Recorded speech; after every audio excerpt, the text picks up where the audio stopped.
Sí, buenas tardes, un gusto estar con ustedes. Voy a compartir pantalla. A ver, lo pueden ver. Voy a ponerlo un poco más grande.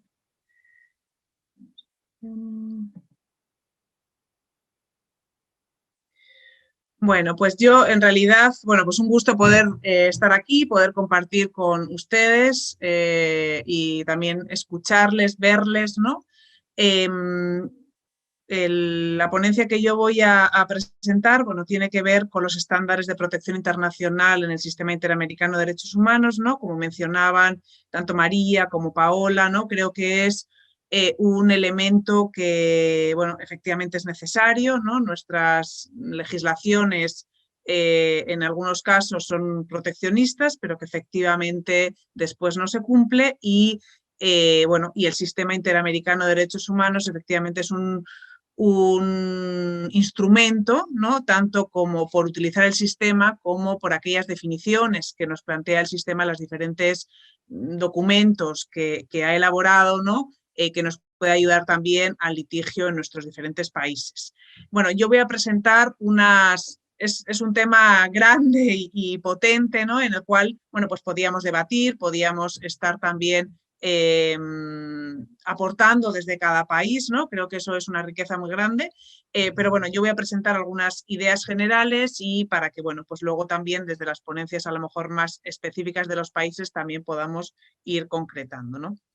Planteaba un poco que, lo voy a pasar rápido, un poco el contexto, porque efectivamente si vemos el sistema interamericano de derechos humanos en estos últimos tiempos ha producido cosas importantes respecto al tema de protección internacional y efectivamente tiene que ver con la coyuntura, ¿no? Tiene que ver con la coyuntura tanto internacional, ¿no? Que como nos mencionaba María, pues el número de personas desplazadas efectivamente tiene una cifra que no antes registrada y además en el continente americano también ha habido un aumento progresivo de las personas que necesitan protección internacional y además en tema de recepción de solicitudes de asilo, ¿no? Pues ACNUR en su último informe sobre tendencias, pues menciona que las Américas son el mayor receptor actualmente. Entonces, efectivamente eso, en sistemas además muchos frágiles y muchos que no se habían visto enfrentados a este reto anteriormente, pues ha generado los problemas que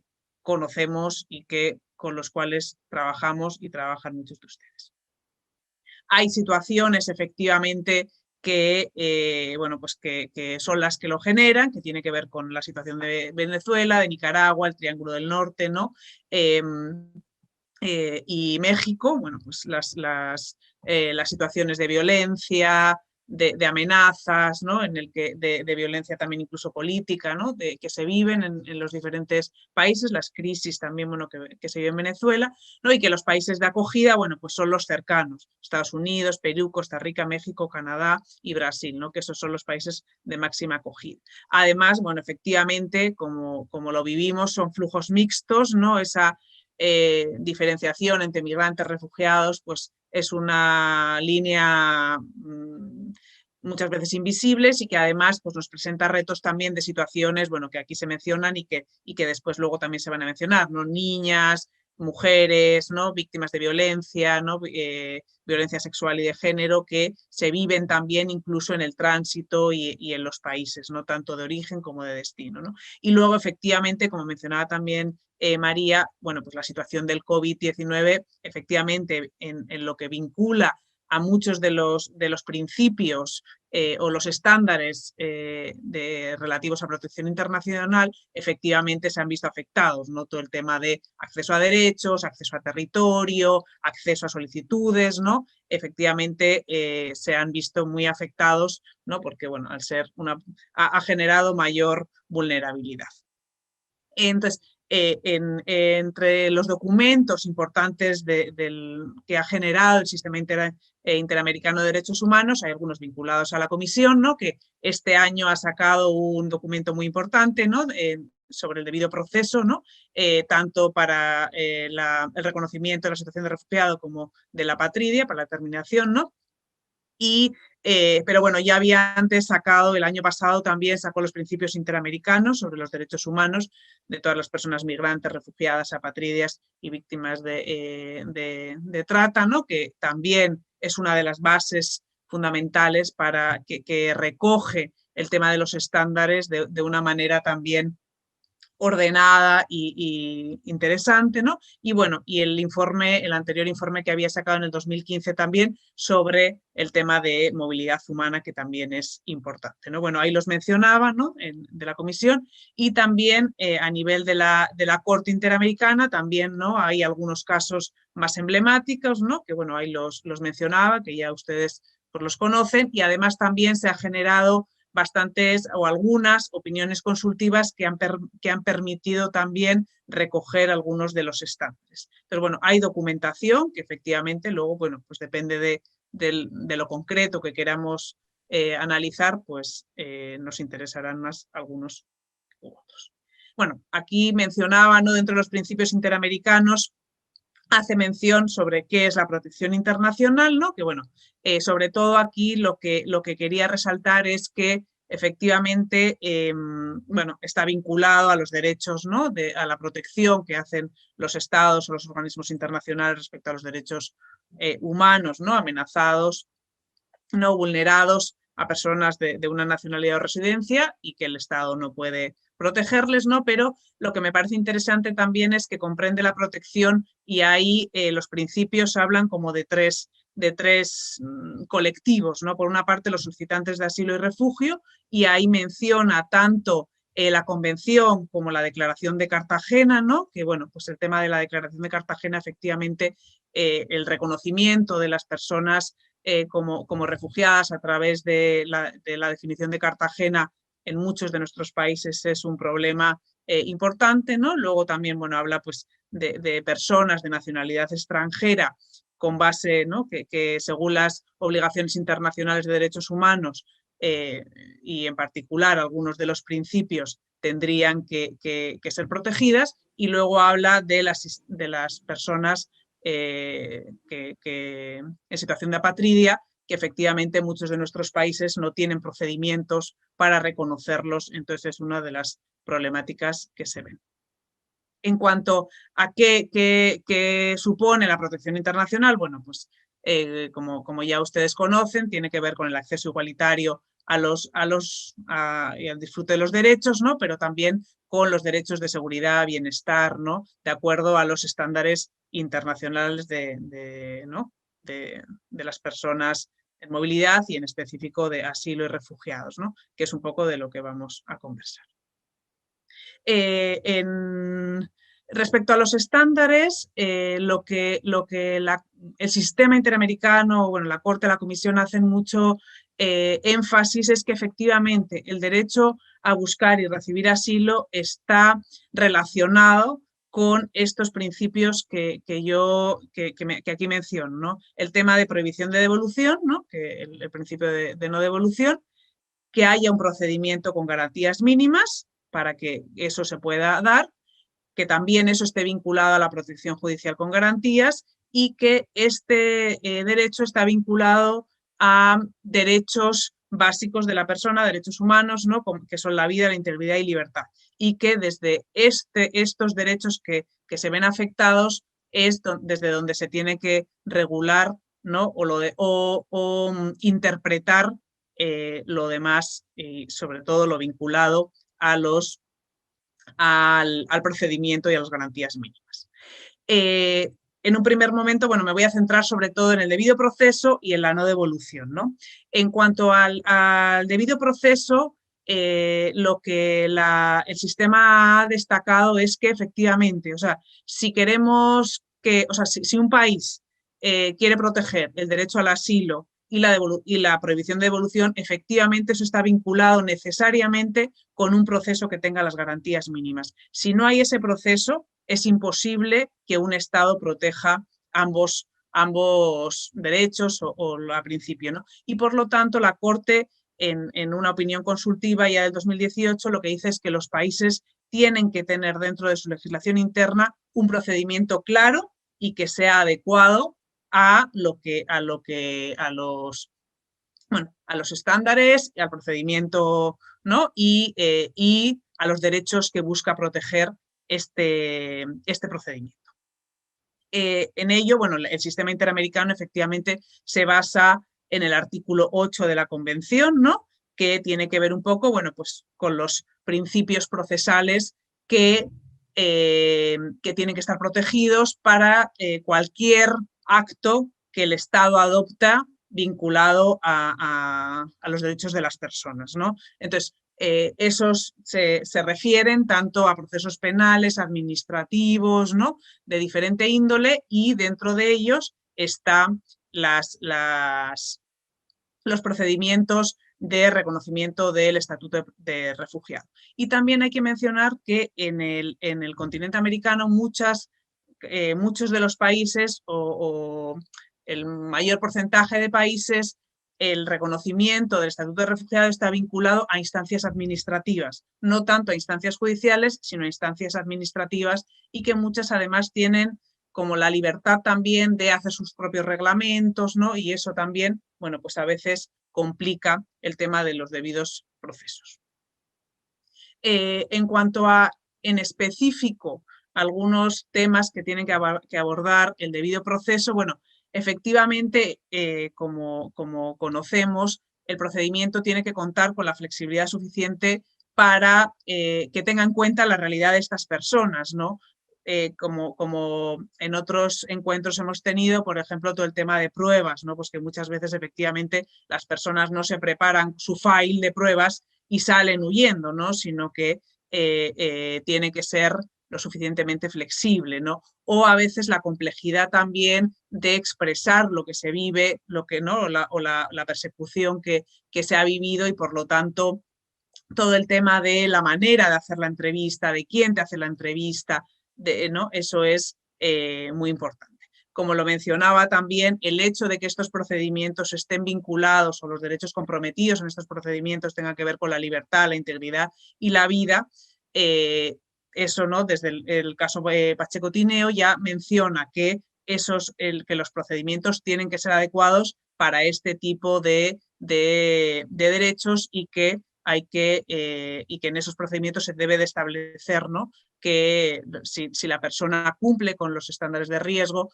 y cuál debe ser la protección que debe el país otorgar. Y por otro lado, que bueno, como conocemos, pero que es importante también mencionarlo, es que el reconocimiento de condición de refugiado tiene carácter declarativo, no constitutivo, ¿no? Y por eso hay que tener una precaución especial en el procedimiento, ¿no? Porque no genera la situación, sino que efectivamente reconoce ya la situación en la que está la persona. En cuanto al debido proceso, hay algunos elementos, ¿no? que están dentro del debido proceso, ¿no? Como tiene que ver con el acceso a territorio, ¿no? Efectivamente, si tú no tienes acceso a territorio, el debido proceso efectivamente no se da, ¿no? Y esto tiene que ver, también está relacionado con otros elementos, ¿no? Con el hecho de que no sean rechazados en la frontera, ¿no? Que con esto, efectivamente aquí con el tema del COVID, pues el acceso a territorio pues se ha convertido en una situación difícil, ¿no? En una situación que efectivamente muchos de los estados pues han dificultado mucho, ¿no? Ya venían dificultando, y ahora con el tema del COVID efectivamente pues se ha dificultado más. También el tema de que no debe de estar condicionado, ¿no? Este acceso a territorio para las personas que buscan asilo o refugio no debe de estar vinculado al tema de documentos de identidad o de viaje, ¿no? Que también en la región se presentaron problemas porque, por ejemplo, a la población venezolana cada vez están pidiendo mayor documentación, y eso dificulta mucho el tema de acceso a territorio.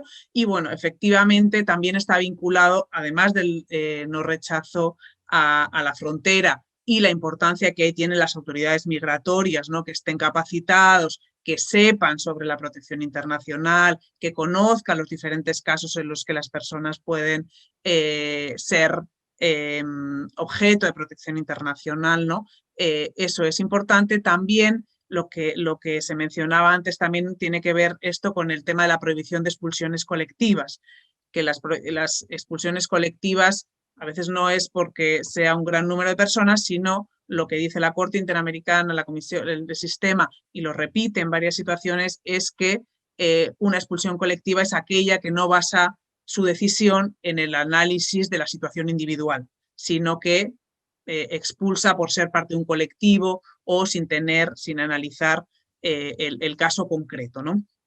Y eso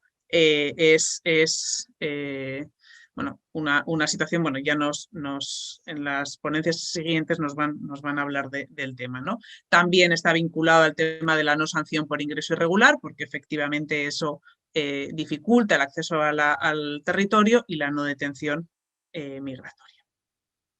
Además, hay algunos derechos y garantías procesales más vinculados ya al proceso, que tiene que ver con el tema de intérprete, la asistencia jurídica gratuita, el poderse poner en contacto con el ACNUR, ¿no? Y también que está vinculado un poco al derecho de la persona a estar informada y ser asesorada, ¿no? Y otros también vinculados a la autoridad que